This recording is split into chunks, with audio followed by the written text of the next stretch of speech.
बिहार के गांवों में खेती का सफर। नमस्कार, स्वागत है आप सभी का हमारे आज के इस डॉक्यूमेंट्री में, जहां हम आपको ले चलेंगे बिहार के उपजाऊ मैदानों में, जहां खेतों में उगती हैं चावल और गेहूं की भरपूर फसलें। यह कहानी है उन किसानों की जिनकी मेहनत से भारत का अनाज भंडार भरा रहता है। बिहार गंगा यमुना के उपजाऊ मैदानों में स्थित एक राज्य है। यहाँ की जमीन न केवल उर्वर है, बल्कि यहाँ के किसान भी अपने परंपरागत ज्ञान और आधुनिक तकनीकों के अद्भुत मिश्रण से खेतों को सोना बनाते हैं। यहाँ चावल और गेहूं जैसी फसलें उगाई जाती हैं, जो न केवल बिहार बल्कि पूरे देश की खाद्य जरूरतों को पूरा करती हैं। बिहार में खेती का मुख्य आधार है मानसून। जून से सितंबर तक आने वाली बरसात खेतों को सींचती है और इन फसलों को जीवंत बना देती है। मानसून का हर बूंद किसानों के लिए किसी वरदान से कम नहीं है। बारिश से मिट्टी में नमी बढ़ती है, जिससे धान के पौधों को नई ऊर्जा मिलती है। बिना मानसून की बारिश के यहाँ की खेती की कल्पना करना भी मुश्किल है। बढ़ती जनसंख्या के कारण खाद्य आपूर्ति का भार भी लगातार बढ़ रहा है। ऐसे में किसानों के पास ज्यादा से ज्यादा उत्पादन करने की चुनौती होती है। इसलिए आज का किसान पारंपरिक खेती के साथ साथ आधुनिक तकनीकों का भी सहारा ले रहा है, ताकि ज्यादा फसल उगाई जा सके और कम समय में ज्यादा अनाज का उत्पादन हो। बिहार में खेती के दो तरीके देखे जाते हैं, पारंपरिक और आधुनिक। पारंपरिक तरीके में हल चलाना, देसी बीज और जैविक खाद का प्रयोग किया जाता है, जबकि आधुनिक तरीकों में ट्रैक्टर, हाइब्रिड बीज और रासायनिक उर्वरकों का प्रयोग किया जाता है। इन दोनों तरीकों का संतुलन बिहार के किसानों की फसलों को समृद्ध बनाता है। आजकल जैविक खेती का चलन भी बढ़ रहा है। किसान जैविक खाद जैसे कि गोबर, वर्मी कंपोस्ट और अन्य प्राकृतिक तत्वों का इस्तेमाल कर रहे हैं, जिससे मिट्टी की उर्वरकता बरकरार रहती है।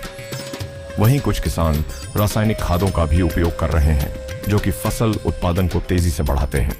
लेकिन आजकल अधिकतर किसान यह समझने लगे हैं कि जैविक खेती से न केवल फसल की गुणवत्ता अच्छी रहती है, बल्कि यह मिट्टी को भी उर्वर बनाए रखती है। बिहार की खेती यहाँ के त्योहारों और परंपराओं से गहराई से जुड़ी हुई है। छठ पूजा, मकर संक्रांति, हरियाली तीज जैसे त्योहार खेती और प्रकृति के प्रति लोगों के आभार और श्रद्धा को दर्शाते हैं। ये त्योहार खेतों की उत्पादकता का प्रतीक भी हैं, जहाँ किसान और गांव के लोग एक साथ मिलकर प्रकृति का सम्मान करते हैं। यहाँ के लोग अपनी फसल के लिए भगवान इंद्र, सूर्य देवता और माता धरती की पूजा करते हैं। यह आस्था का प्रतीक है कि उनकी कृपा से ही फसल अच्छी होती है। मानसून की पहली बारिश के साथ ही किसान इंद्र देवता को धन्यवाद देते हैं। यह विश्वास उनके जीवन और खेती दोनों में गहराई से रचा बसा हुआ है। बिहार के गांवों में आज भी अनेक परंपराएं जीवित हैं। खेतों में काम करने के दौरान गाए जाने वाले लोकगीत, नृत्य और फसल कटाई के समय होने वाले लोक महोत्सव यहाँ की संस्कृति को सजीव बनाते हैं। ये परंपराएं केवल मनोरंजन नहीं है, बल्कि यह किसानों के सामूहिक श्रम और एकजुटता का भी प्रतीक है। हालांकि खेती के सामने कई चुनौतियां भी हैं, जैसे बदलता मौसम, जलवायु परिवर्तन और जमीन का बढ़ता बंटवारा। परंतु इन सभी चुनौतियों के बावजूद बिहार के किसान अपने परिश्रम और आत्मविश्वास से हर मुश्किल का सामना कर रहे हैं।